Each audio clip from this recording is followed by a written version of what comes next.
tervetuloa seuraavaan esittelyvideon pari. Mennään kattoo mitä tuolta varastosta löytyy.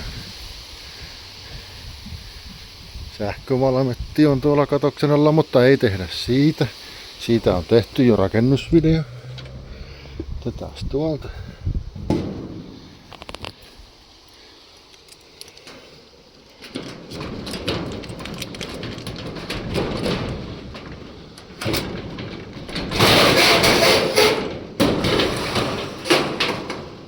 Siinä on nojatuoli, no siitähän just tehtiin.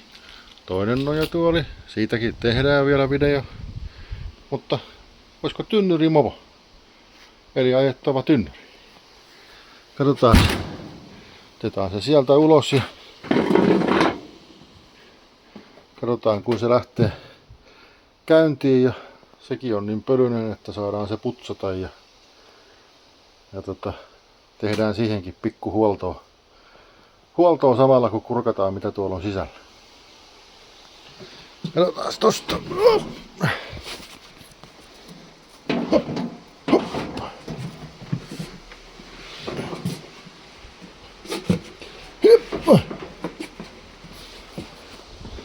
No.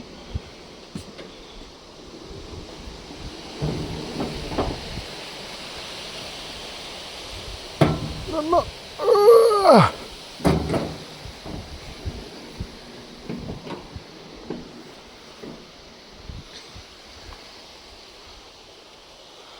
Nyt me hukattiin jo avainkin johonkin. Minneköhän se?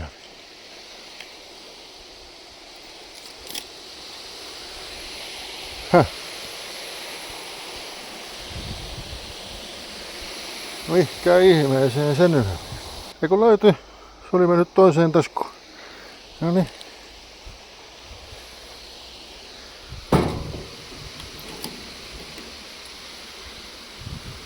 Jaa, mitenkäs me saadaan tää käyntiin? Huonosti. Tässä jarrua painaa ja starttia samaan aikaan. Vähän kaasua.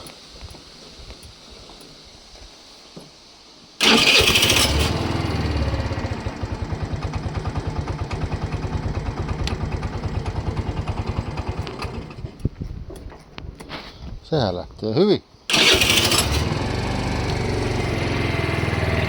Tässä Kiinan nelitahdeessa kun on toi kiihdytyspumppu, niin täältä saa vähän pumpattua niinku ryyppyä. Noniin, käydään ajaa talliin. Apua.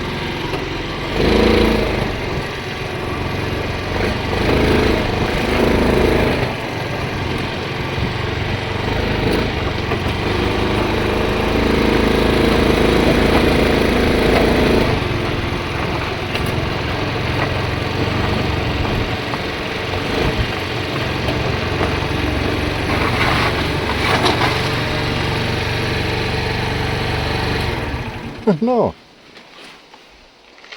Käydään pistää tuohon 3 jalkaa, niin kuvataan pari ajovideoa ennen kuin otetaan se tuonne talliin sisään.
Joo, katsotaan tätä alustan puolelta sitten, kuin tää on oikein tehty.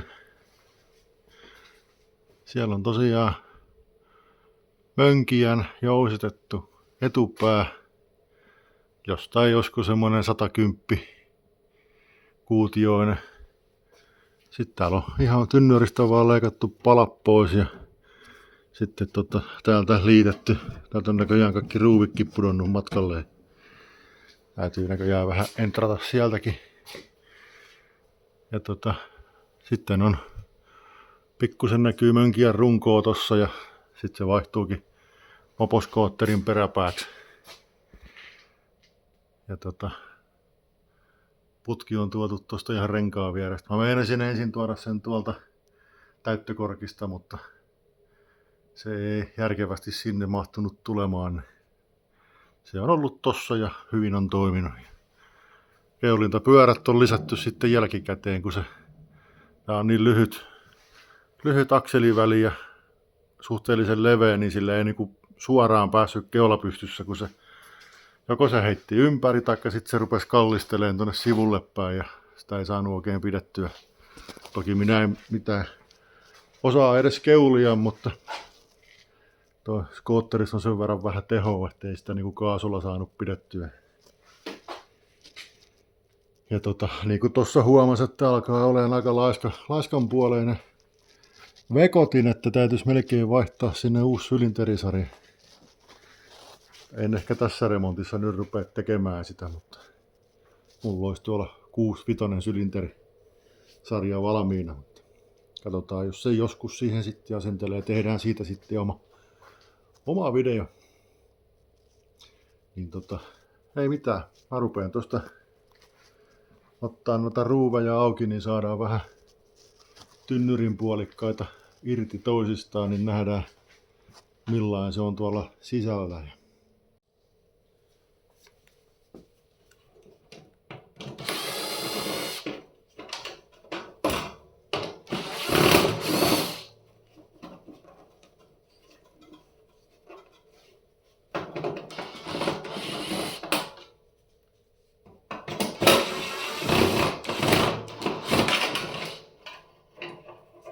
Tänne on laitettu tämmöisiä lisärautoja, kun näistä on korkannut kierteet tuosta pellistä jo aikaa sitten, niin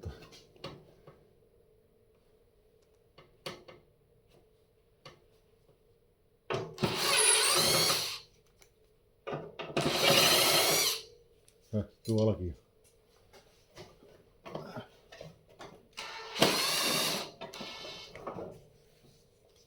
No.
Alkaa ruostua tynnyri sisältä.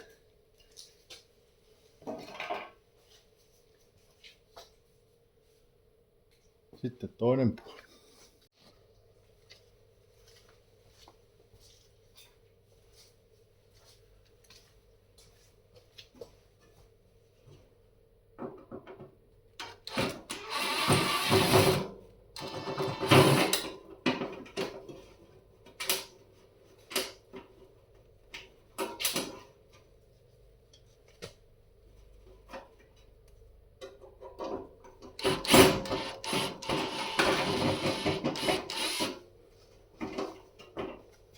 Kyllä nyt on ärsyttäviä ruumeja.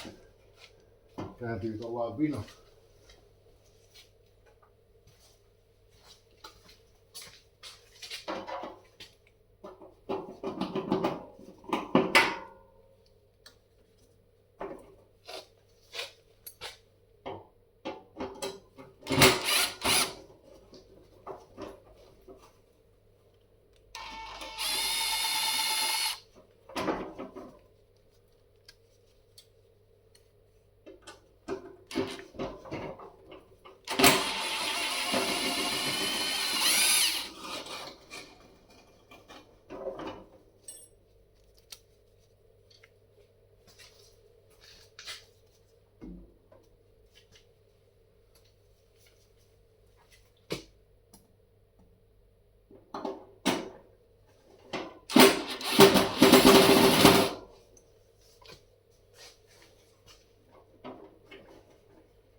Näitten tilalle tarvitsisi kyllä keksiä joku muu systeemi, että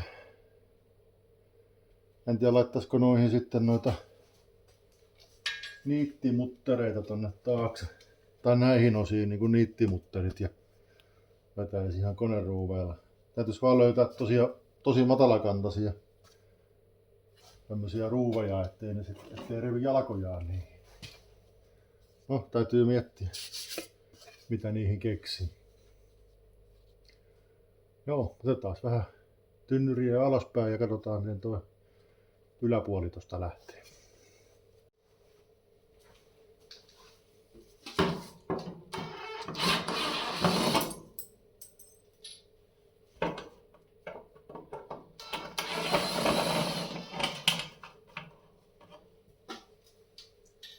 Täällä on käytetty kaikkia näitä kaiuttimia mukana tulleita vastakappaleita.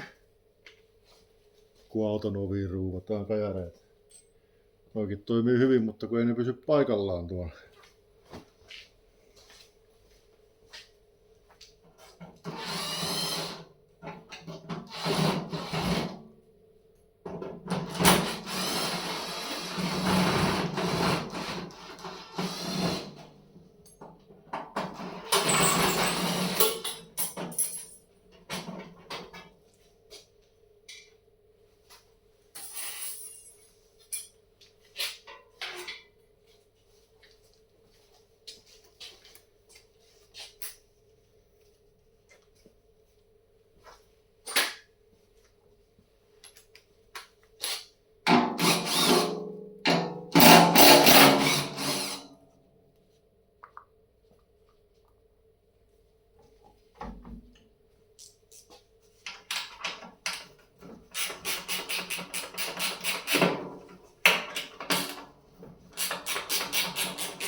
Ei näköjään enää edes muista kuinka tää on ollut kasattuna, eihän tää näin lähettää.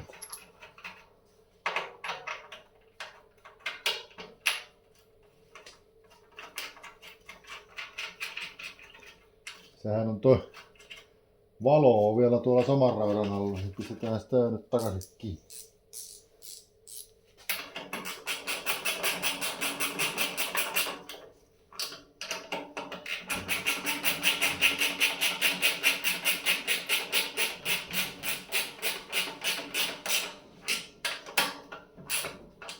Ei ole muutamaan vuoteen tullut avattua.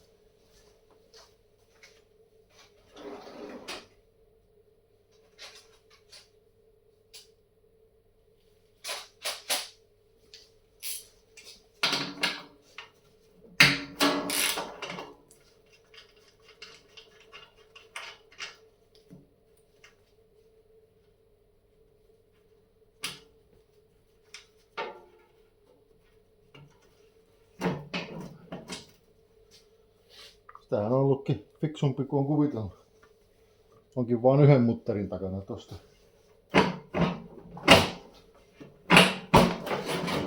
No, niin se vaan lähti.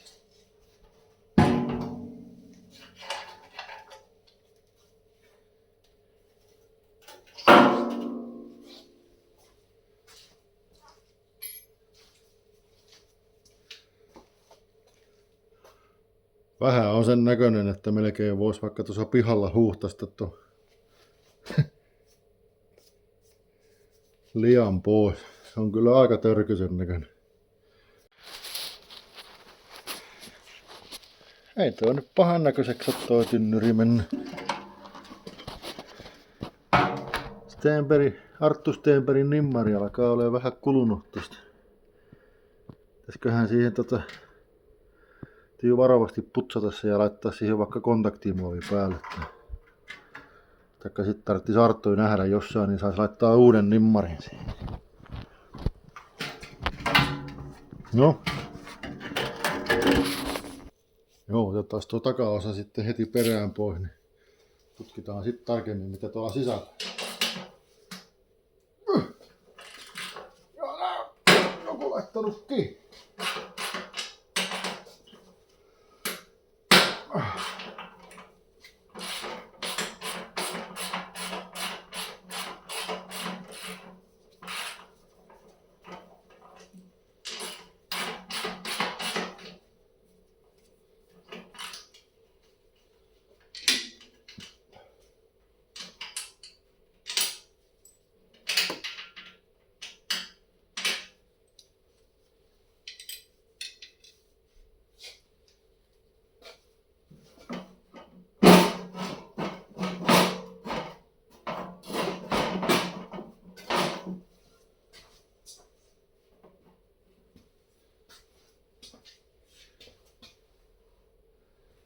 Piti jotenkin levittää täältä, että tätä sai.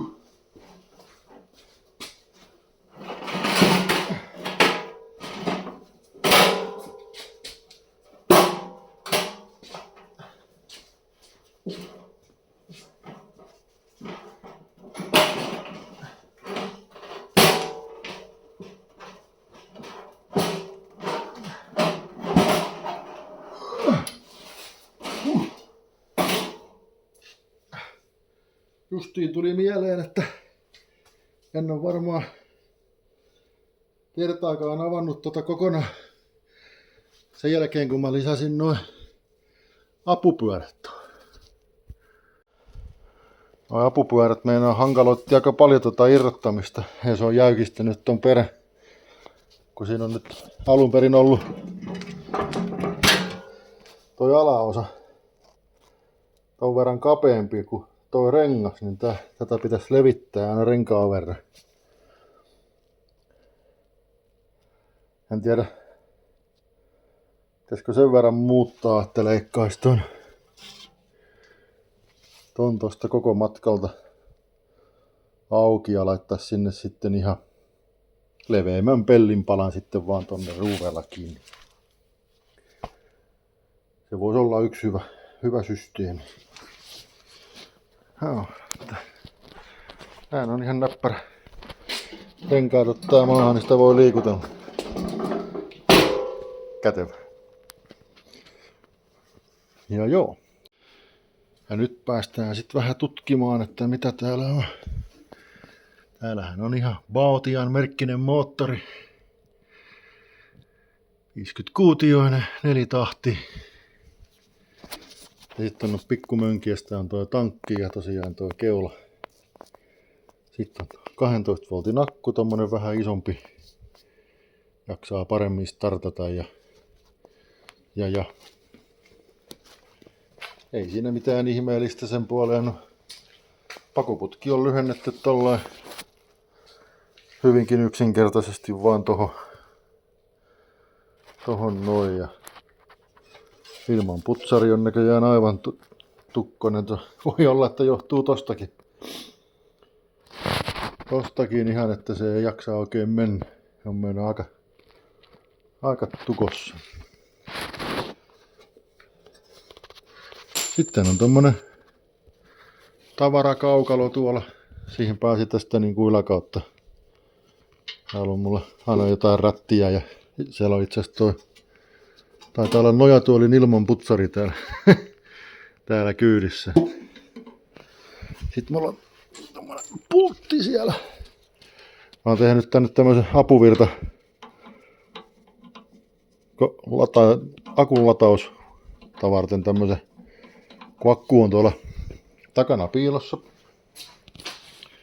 aika alhaalla, niin tänne on aika mahdoton laittaa mitään akkulaturia kiinni, niin mulla on tosta menee suoraan kaapeli. Ja sitten tähän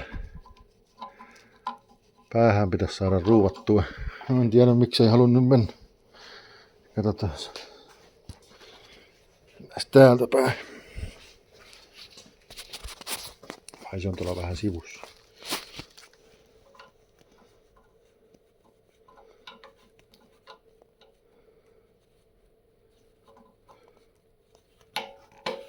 No on. Ei se nyt halua mennä. On tää. Kuitenkin tohon saa akkulaturin sitten kiinni. Ja.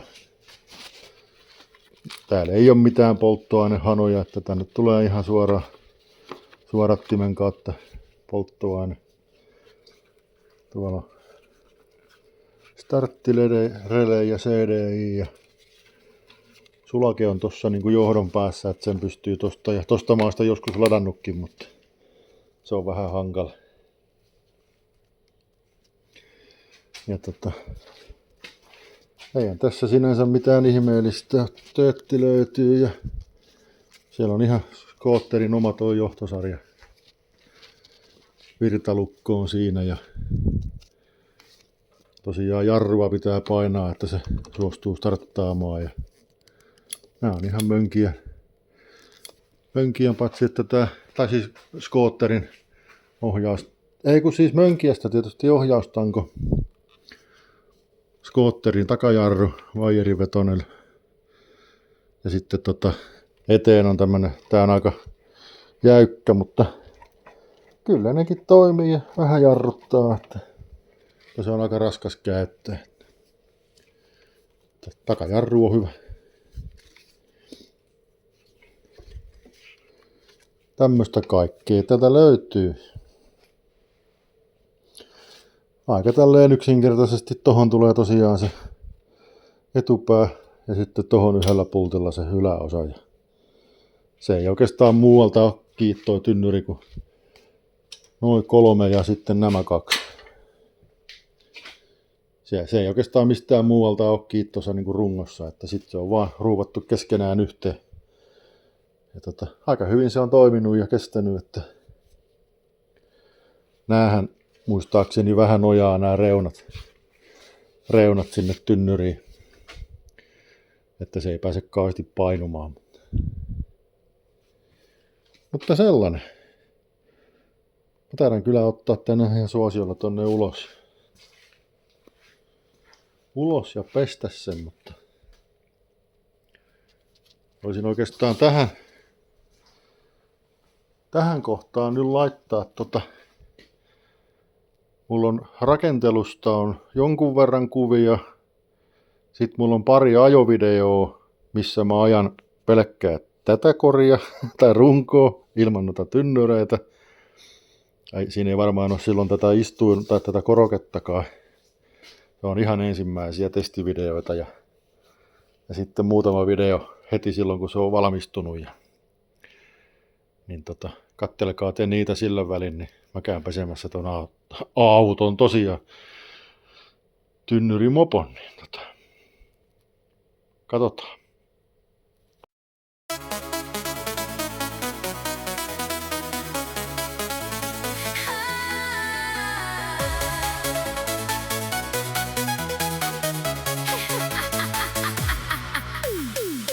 Piha täynnä romua, tynnyri, nojatuoli, moottori, kasarauta, härvelimies Parkman, ruuvi taskussaan, katsoo hetken, hymähtää ja alkaa mittaamaan.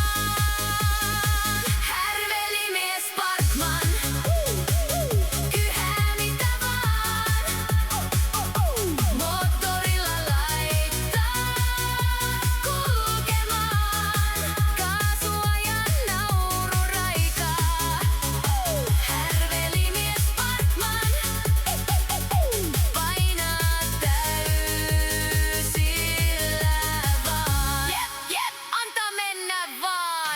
Naapurit verhojen raosta kurkkii, taasko se jotain rakentaa. Tynnyrimopo pörisee pihalla. Nojatuoli kiitää hiekkatiellä, lapset juoksee perään. Vanhemmat kauhistelee. Härvelimies Parkman, naapurien kauhu. Härvelimies Parkman. Kyhää mitä vaan. Moottorilla laittaa kulkemaan. Kaasua ja naururaikaa. Härvelimies Parkman. Painaa täysillä vaan. Hei, hei, pidä tiukasti kiinni! Kun muu maailma miettii, mitä saa tehdä, härvelimies miettii, miten tämänkin kulkemaan saa. Vanha kottikärry, rikkinäinen keinu, vielä moottori ja tää kulkee, joku huutaa. Hullu! Toinen nauraa vaan. Tää on hauskaa! Miten lujaa tää kulkee?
pakko ottaa tähän pikku ajovideo.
Kyllä tuli ihan erinäköinen nyt siitä pölyppoa. Yksi pikku ongelmahan tässä voi olla, että lähteekö tuo enää ikinä käyntiin. No, mä työnnän sen tonne talliin pariksi päiväksi kuivuun, niin eiköhän se siitä. Täytyy tuo ilmanputsari ottaa varmaan irti. Meinaa sinnekin laitoin vettä jonkun verran. Pistetään se erikseen kuivuun. Pääsee kaasarista haihtuu vedet pois. Joo. No niin, semmonen on tynnyrimopo ja siitä nyt ilmeni sen verran kaikkia pikkuvikoja, niin tehdään niistä ihan oma video sitten kun korjataan se. Niin jos haluatte hei lisää tämmösiä härveliesittelyvideoita ja rakenteluvideoitakin tulee sitten kun taas innostuu rakentamaan, keksii taas aiheita ja löytyy vähän aikaa rakentamiseen. Niin mutta pistäkää peukkua ja tykäkkää ja kaikkea. Laittakaa kanavaa tilaukseen ja saa jakaa muillekin. Ja tämmönen kylähullu näitä rakentelee ja aina välillä käydään jossain esittelemässä. Se on moro!